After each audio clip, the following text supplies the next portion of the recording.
Pertama, Kerajaan Samudra Pasai didirikan pada abad ke-11 oleh Maura Kair yang terletak di pesisir timur Laut Aceh.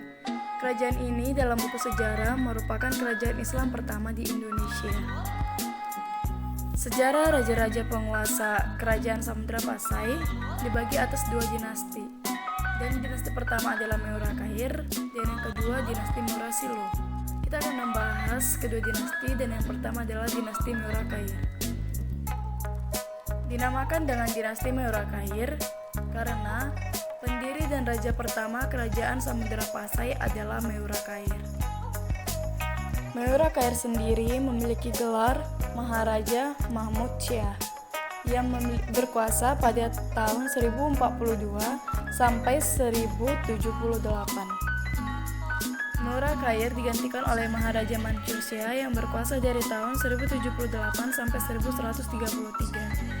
Setelah itu ia digantikan oleh Maharaja Gisiauddin Shah yang berkuasa selama 22 tahun dari tahun 1133 sampai 1155. Kemudian Maharaja Gisiauddin Shah digantikan oleh Maura Noi yang bergelarkan Maharaja Nuruddin yang berkuasa pada tahun 1155 sampai 1210. Maura Noi dikenal dengan sebutan Tengku Samudra atau Sultan Nazimuddin Al-Kamil yang sebenarnya berasal dari Mesir yang ditugaskan untuk merebut pelabuhan di Gujarat.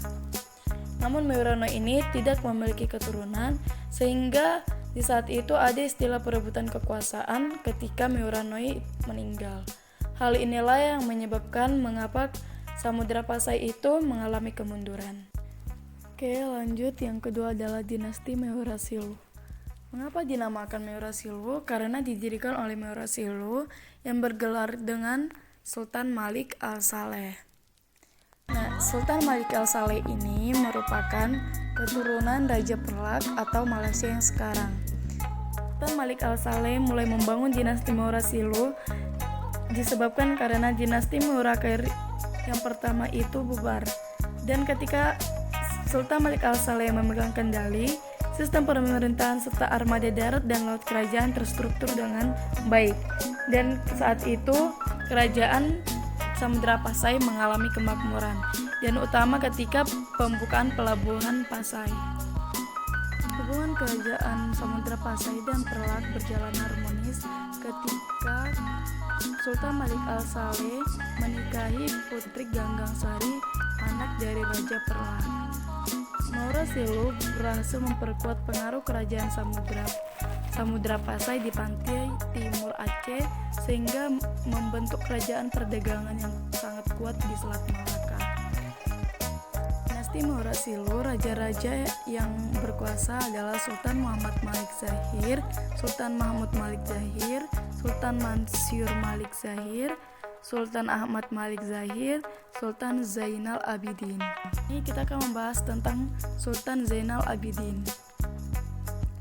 Sultan Zainal Abidin mulai memegang kekuasaan pada tahun 1383 sampai 1405.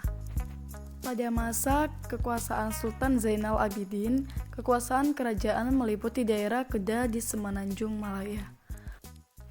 Peninggalan kekuasaan dari Sultan Zainal Abidin adalah makam yang ada di Kedah.